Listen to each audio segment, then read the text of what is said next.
The next category of people I want to talk about is very interesting. These are people we call politicians. Basically, like 90% of the problems we have now, you can attribute them to the crop of politicians we have today.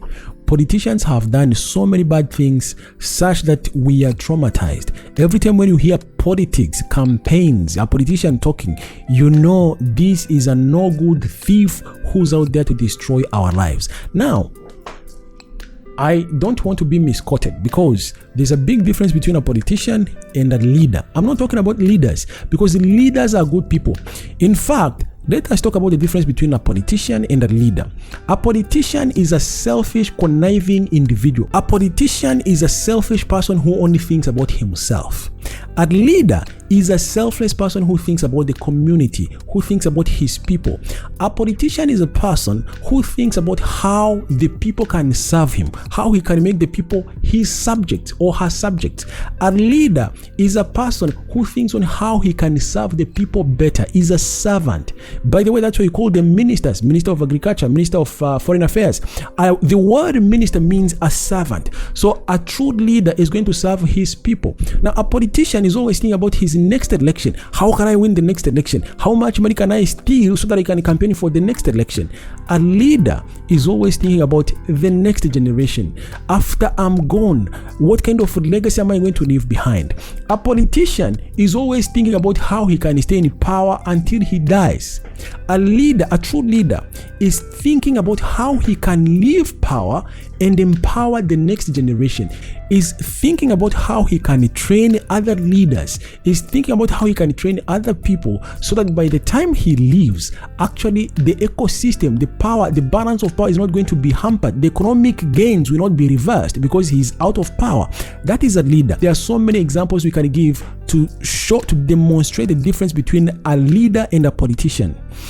But let me say this, a leader can be a politician, but a politician will never be a leader.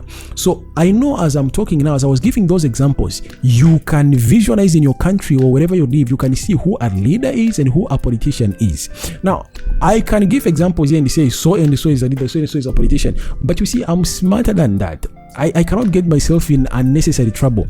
You put 2 and 2 together and then you're going to see if you have a leader or a politician. But going back to our subject, politicians have done a lot of damages in our lives. I mean, so many people have lost their livelihoods, so many people have lost their businesses, so many people even lost their countries. They became refugees in foreign lands because of politics and politicians. So now if you're one of those people, anyway, we are all victims of politics. But if you are a victim of politics, if politicians have really worked on your life until you can't recognize yourself anymore, if you fancy yourself as a successful person, as a person who wants to move forward, revoke that permission that you have given politicians. Listen, they come to campaign every now and then, but you see, whenever they come to campaign, they are planting seeds. Sometimes they are planting seeds of hatred, sometimes they are planting seeds of anarchy. Listen to me, find it in your way to revoke the permission you have given to these politicians. Let them not make you feel ugly, inferior, unwanted, useless, hopeless. Take back your life, because as a person thinks according to the Bible, that's how he is. The way you think about yourself, that's how you will be. Not the way your politician has taught you to think about yourself or to think about your neighbor. Revoke permission from politicians completely in your mind. Just make sure that when you make decisions, if you go to vote, it is your decision. It's not your politician speaking at night when you are sleeping. It is not your politician speaking in your dreams. It is not your politician speaking even when you are unconscious. You are in a coma, you are sick in a hospital, but you can still hear your politician. Next year we are going to mobilize. Next year. Tuesday.